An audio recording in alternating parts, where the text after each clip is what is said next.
네, 집중 취재 시간입니다. 오늘 다룰 두 가지 사안, 이 대구공항 불법 주차 그리고 화해치유재단 해산 문제인데요. 송민서 리포터와 함께하겠습니다. 네. 어서 오세요. 네, 안녕하세요.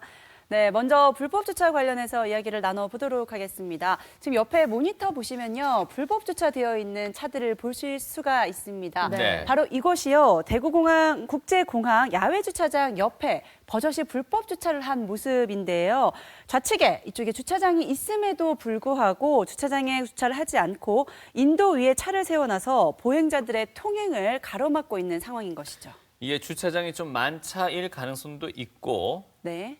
또 주차장이 어쨌든 그 좀 모자란다고 하더라도 인도에 세우는 건 정당화될 수가 되죠. 없는데. 네. 그러니까요. 일부 공항 이용객들의 비양심적인 행동으로 인해서 대구국제공항은 수년간 불법 주차 문제로 몸살을 앓고 있는 상황입니다.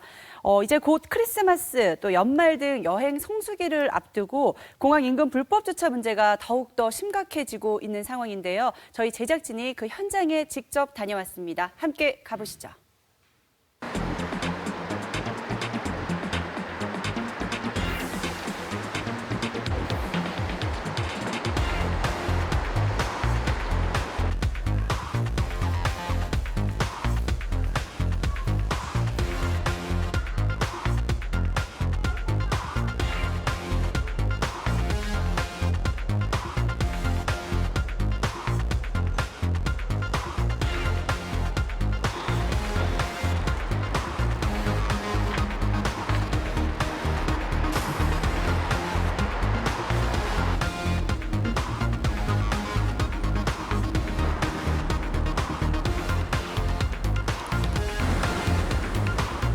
저희가 과거에 이용객이 많이 없었을 때는 불법 주정차가 이렇게 심하진 않았는데 저희가 이제 14년부터 이제 신규 노선도 취항하고 신규 항공사도 계속 들어오면서 이용객이 굉장히 많아졌거든요. 그러다 보니 이제 최근에 저희가 17년도에 주차 빌딩을 723명 규모를 신설을 했는데 근데 그럼에도 불구하고 이용객이 너무 많이 늘다 보니까 이제 주차장 만차가 계속 발생을 하기 시작을 했습니다.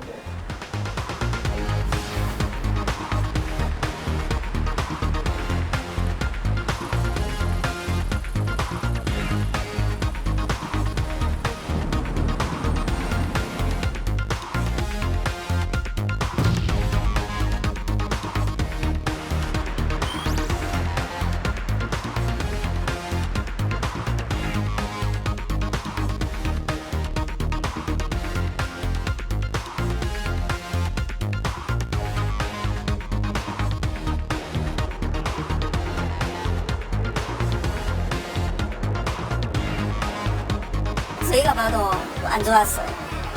그렇죠. 그런 네. 분들 보면 어떠세요? 저거는 아닌데 싶죠. 네. 아무래도 주차비가 비싸니까 그러겠죠. 주차비가 비싸고 하니까 불법 주차하면 돈 안 들잖아요. 자기 양심 빨아먹고 살면 알아서 나중에 지옥 가겠죠. 네. 네, 이렇게 보니까 정말 밤낮 할 것 없이 곳곳에 불법 정차, 주차한 차량들을 볼 수 있었는데요. 네. 이렇게 되면 상당히 공항을 이용하는 사람들이 불편함이 많을 것 같습니다. 그럴 수밖에 없겠죠. 특히나 마지막에 보셨듯이 네. 뭡니까? 이 가차선 쪽에는 네. 사람들이 버젓이 그냥 이렇게 쭉 하고 있는데 물론 뭐 그 중에는 이제 손님들 내지는 가족들을 맞이하러 잠시 정차하시는 분들도 있겠지만은 주차하시는 분들도 상당 부분 있다는 얘기니까 이건 여러모로 안전상에 있어서도 참 문제가 아닐 수가 없겠는데요. 그러니까요. 저희가 촬영 나갔을 때가요. 주중이었습니다. 월요일 날 저희도 촬영을 갔었는데 월요일인데도 불구하고 불법 주차가 많이 되어 있었고요. 주말이면 더 하지 않을까 하는 생각이 드는 부분이었거든요. 네. 이렇게 뭐 주말 평일 할 것 없이 밤낮 구분 없이 불법 주차가 판을 치고 있다 보니까요. 공항 구내 도로는 말 그대로 불법 주차 무법지대라고 해도 될 것 같았습니다. 네, 앞서 화면에 보니까 관계자분께서 이용객이 많이 늘면서 그런 것 같다라고 네. 하셨는데 실제로 얼마나 이용객이 는 건가요? 네, 많이 늘었습니다. 이용객은요. 대구국제공항의 이용객 수 저가 항공 취항 이전과 이후로 나눠볼 수가 있는데요. 옆에 모니터 보시면요. 대구국제공항 이용객 현황이 지금 나와 있습니다. 2002년에 국제공항으로 승격된 대구공항은요. 저가 항공 취항 이전인 수준인 2013년에는 108만여 명 수준이었으나 저가 항공 취항 이후에 2014년에는 153만 명, 2015년은 2배 수준인 202만 명까지 증가를 한 것이죠. 네. 매년 이용객들이 이렇게 증가하고 있어서요.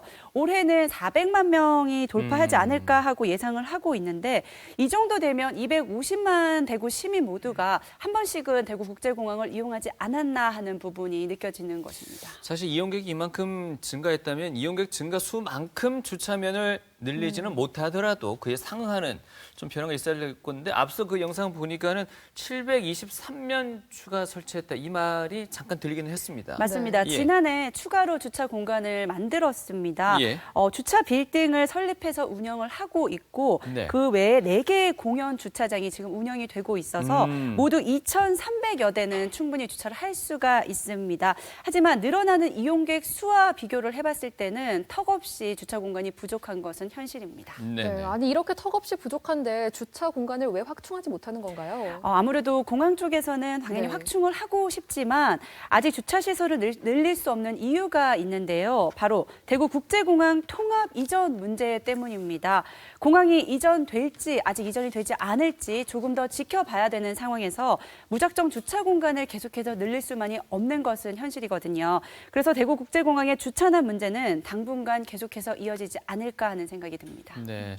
대중교통을 이용해 주십사하고 권고는 할 수 있지만 강제할 수 없는 부분인데 아무래도 자가용 차량들이 많으시기 때문이겠죠. 맞습니다. 저희가 촬영 나갔을 때도 여쭤보니까요. 예. 자가용을 가지고 온 사람들이 가장 많았고요. 한 보고서에 따르면 대구국제공항 이용객 주요 교통수단이 예. 자가용이 가장 많았고요. 그 다음이 택시와 시내버스 순으로 나타났습니다. 자가용이 53.4%니까 절반 이상을 차지하고 있어요. 맞습니다. 그렇죠. 현실적으로 나갔을 때도 정말 많은 분들이 자가용을 가지고 왔었고요. 네. 그런데 이제 자가용은 많이 가지고 오는데 주차장은 한정되어 그렇죠. 있고 또 자가용을 이용하는 이용객이 정말 많이 있잖아요. 그렇기 때문에 불법 주차를 할 수밖에 없는 상황이 계속되고 있는 것 같습니다.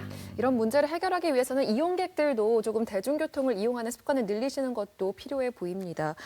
그리고 이렇게 주차 공간이 네. 부족하다고 해서 불법 주차 뭐 당연히 될 수는 없잖아요. 맞아요. 매번 불법 주차를 하지 말자고 이야기를 하고 있는데도 불구하고요. 평일 주말 할 것 없이 불법 주차로 몸살을 앓고 있습니다. 저희 제작진이요. 대구공항 내 비양식 운전자들을 고발합니다.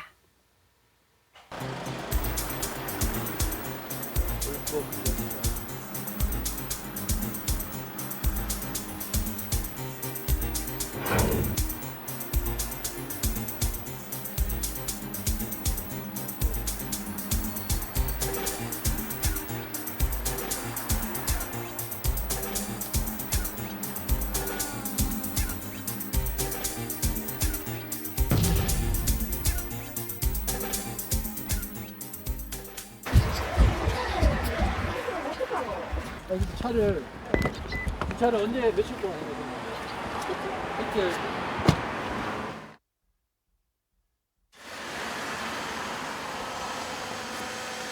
주차장이 있는데 이쪽에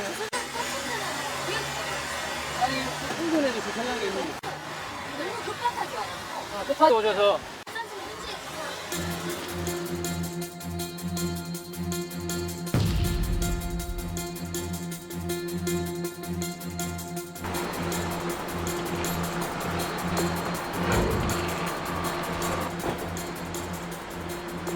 택시 이렇게 운행하시다 보면 저런 차량들 때문에 어떤 불편함이나 또는 사고의 위험이나 이런 많죠. 게 예. 어때요? 골목에 사람 튀어나온다든지 이런 건 수탁이 사고도 있고. 자주 나요, 사고도. 아니 사고 날 우려도 많고. 많고.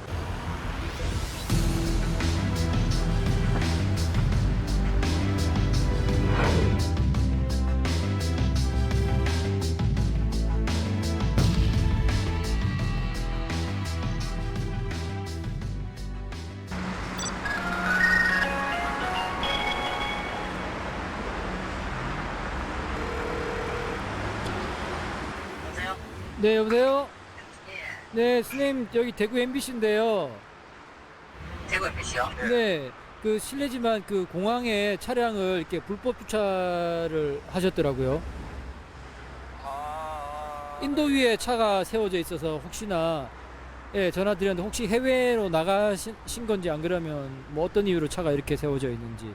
여쭤봐도 될까요? 뺄 거예요. 지금 차가 진짜 그렇게 될 데가 없어가지고. 네. 아, 그러면 지금 해외에 혹시 계시는 겁니까? 안 그러면 딴 데로? 지금 여기 제주도가 있어요.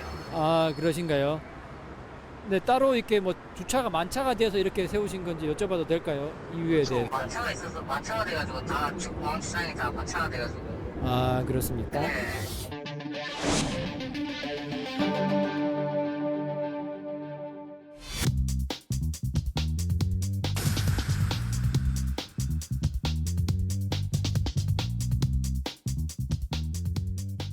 차를 세우셨더라고요.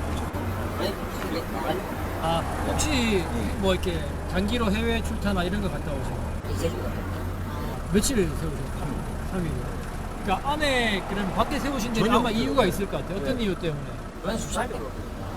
왔는데 다 항상 많잖아요.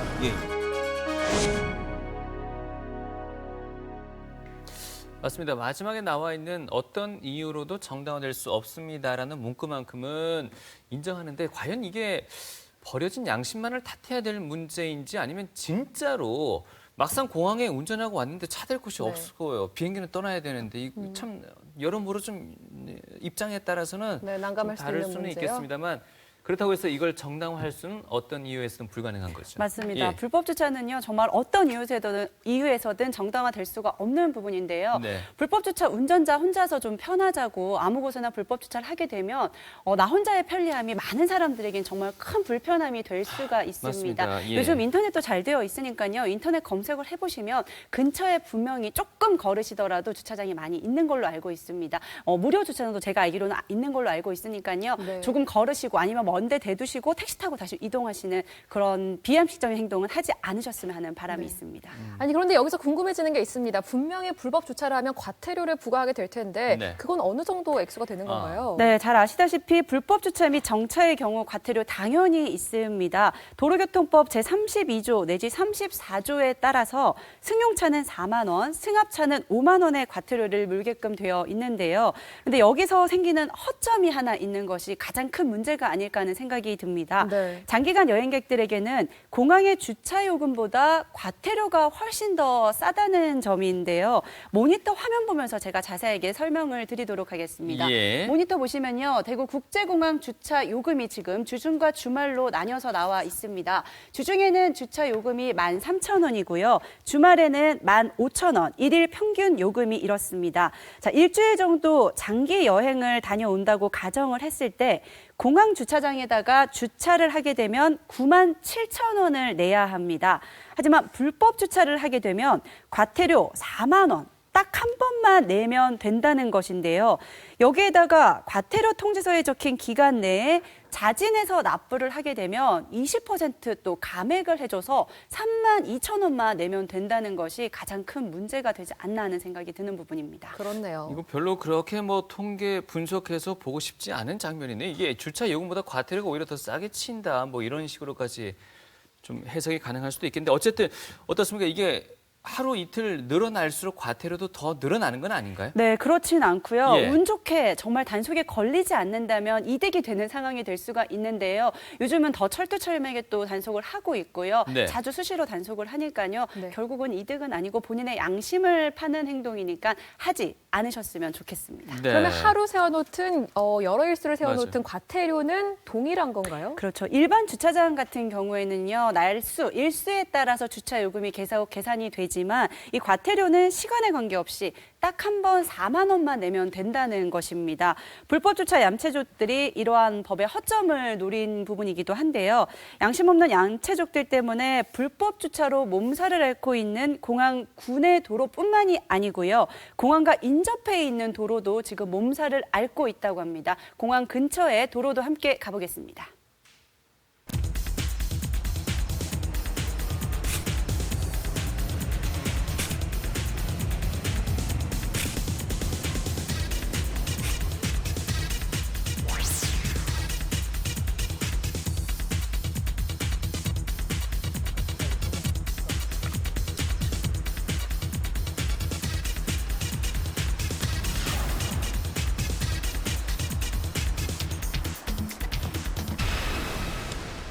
공항 이용객들이 너무 많아서 우리 인근 주민들이 실제로 주차난 때문에 많이 불편합니다.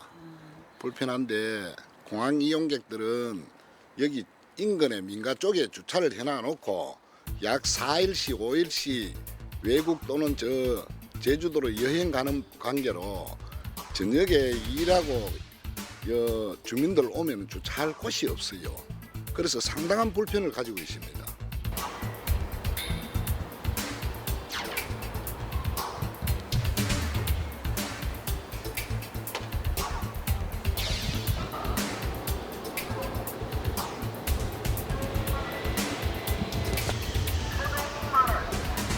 그 3일 동안 막 연락 두절이 돼 버리니까 진짜 막 저희들 동네에 있는 사람이 집 대문을 막아놓고 가버리니까 집에 들어가기도 불편하고 막 문제점이 굉장히 많았어요. 그래갖고 그 막 경찰서에 지구대에 연락해도 뭐 지구대에서 뻔한 소리만 하니까 요즘은 이제 지구대 연락도 안 해요. 네, 이용객들이 나 혼자 편하자고 하는 행동들이 지금 주민들에게는 큰 불편을 주고 있습니다. 네. 그러니까요. 지금 보셨다시피요. 주택가 대문 앞이나 아니면 빌라 주차장에 장기 주차를 하는 등 얌체 주차독들이 늘어나면서요. 서로가 마찰이 일어나는 건 당연한 거고요. 네. 생업에 지장을 초래하는 경우가 있어서 민원도 정말 많이 들어오고 있는 상황이라고 합니다. 아무튼 불법 주차 금지 현수막 그렇게 해놔도 집 앞에 내지는 가게 앞에 버젓이 이렇게 장기간 세워놓는 분들이 있으시네요. 그러니까요. 저는 그런 걸 보면서요. 정말 예. 신기했던 게 네. 여행을 가면서 좀 가볍고 즐거운 마음으로 가야 될 텐데 그렇죠. 그렇게 불법으로 주차해놓고 가면 좀 마음이 좀 더 신경이 쓰이고 무겁지 않나라는 생각도 그럴 수 있죠, 들었거든요. 충분히. 예. 그래서 무엇보다 이 구청에서도 공항 인근 지역을 불법 주정차 특별 관리구역으로 정해서 더욱더 자주 지금 단속을 하고 있는 상황이라고 합니다. 네, 무엇보다 알겠습니다. 중요한 건 대중교통 이용하시고요. 지금 만차인 거 이제 저희가 알려드렸으니까요. 그리고 남들을 조금 더 배려하는 마음가짐, 시민의식 개선이 필요한 것 같습니다. 플러스 공항 측의 어떤 주차 면수 확보를 위한 그러니까요. 노력도 더불어 함께 해야 되겠습니다. 자, 그러면 다음 소식, 다음 이야기는 어떤 게 준비되어 있나요? 네, 다음 이야기는요. 앞서 말씀드렸듯이 박근혜 정부 시절에 설립이 됐던 화해치유재단이요. 지난 11월 21일 출범 2년 4개월 만에 해산된 이야기를 전해드리도록 하겠습니다. 네. 자, 네. 화해치유재단 다들 어떤 건지 알고 계신가요? 예, 좀 추가적으로 설명해 네, 주실까요? 화해치유재단은요. 지난 2015년 12월 한일 위안부 합의에 근거해서 일본 정부 예산 10억엔으로 일본군 위안부 피해자들을 지원하기 위해서 만든 재단입니다. 설립 당시부터 말이 정말 많았죠. 네. 이 재단과 관련한 주요 논란들 한번 살펴보면요. 일본군 위안부 생존자들과 아무런 합의를 거치지 않고 합의를 했다는 점과 그리고 일본 정부로부터 받은 출연금 10억엔이 일본 위안부 문제를 사죄하는 의미의 법적 배상금 성격이 아니라 말 그대로 위로금 명목의 성격이 강하다는 점입니다. 이후 새 정부가 들어서면서 화해치유재단에 대한 논의도 다시 시작이 됐고요. 결국 지난 11월 21일 공식적으로 해산 결정이 난 상황입니다. 자, 이와 관련해서 대구에 있는 일본군 위안부 생존자와 관련 시민단체를 저희가 직접 만나봤습니다. 함께 만나보겠습니다. 그건 돈으로 해결할 수 있는 문제가 아니잖아요. 전쟁 범죄를 일본이 저지른 거고 가해국이 이 문제를 제대로 해결하는 거는 진상을 규명하고 제대로 된 사과를 하고 법적 배상을 하는 건데 그 10억에는 법적 배상금이 아니라고 분명히 못을 박았었어요.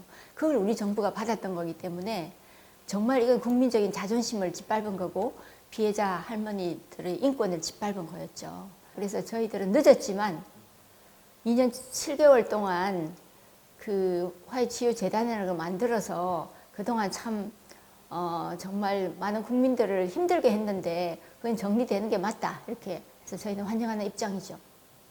뭐 화해치유재단 했다, 또 돈을 15억을 받았다 했을 적에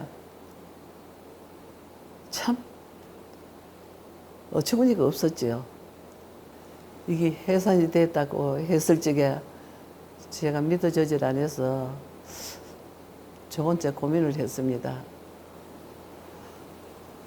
이게 정말인가? 하루가 지내고 나니까 아유 이게 정말 해산됐구나 하는 걸 생각하니까 감사합니다. 저 혼자 앉아가 고맙습니다. 감사합니다.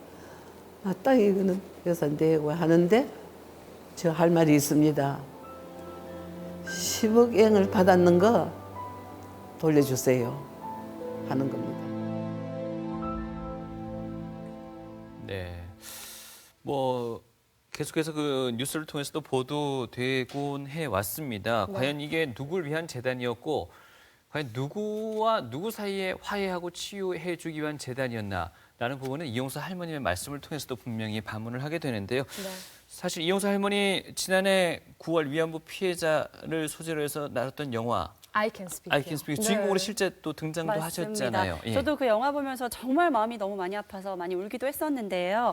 이용수 할머니는 16살 나이에 대만에 강제 동원돼서 일본 위안부 생활을 강요당했습니다. 1993년 정부의 일본군 위안부로 등록을 해서 지금은 세계 여성들의 인권을 위해서 열심히 활동을 하고 계십니다. 네. 또 우리 지역에 다른 피해자 할머님들도 계시죠? 얼마나 계신가요? 네, 우리 세 대구 지역에 맞습니다. 예. 총 3분 계시는데요. 네. 평균 연령이 91세이십니다.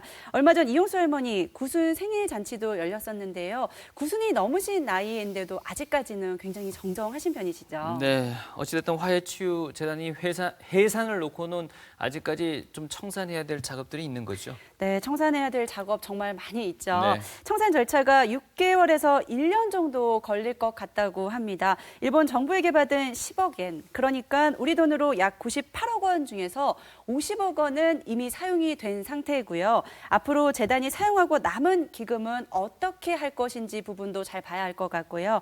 그리고 2015 한일 합의는 무효화가 될 것인지 이 부분도 잘 지켜봐야 될 부분인 것 같습니다. 앞으로 정부의 활동 한번 지켜보도록 하겠습니다. 네, 이렇게 위안부 할머님들의 피해 그리고 상처가 조금 회복되었으면 하는 마음입니다. 네. 네, 저희 여기까지 하고요. 아직 화면 남아 있죠. 네, 송민서 리포터는 여기서 인사드리겠습니다. 네. 수고하셨습니다. 네, 고맙습니다. 고생하셨습니다.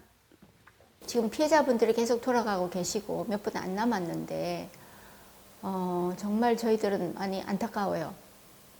이 문제는 정말 시간과의 싸움이고 피해자가 한 분이라도 생존에 계실 적에 그 제대로 된 사과와 진정한 사과와 그런 법적 배상을 받고 좀 할머니들의 그런 망가진 삶이 조금이라도 그 위로받고 명예가 회복되는 그런 걸 저희는 바라고 있죠. 위안부 문제 일본한테 사죄받아야 됩니다. 돈이 아닙니다. 또 제가 또 꼭 할 말이 있습니다. 저는 저 하늘에 먼저 가신 할머니들 한테 가서 할 말이 있어야 됩니다. 먼저 가신 언니들, 동생, 내가 해결하고 왔다. 일본한테 위안부 문제 해결하고 왔다. 할 수 있는 그 위해서는 제가 열심히 위안부 문제 해결해야 됩니다.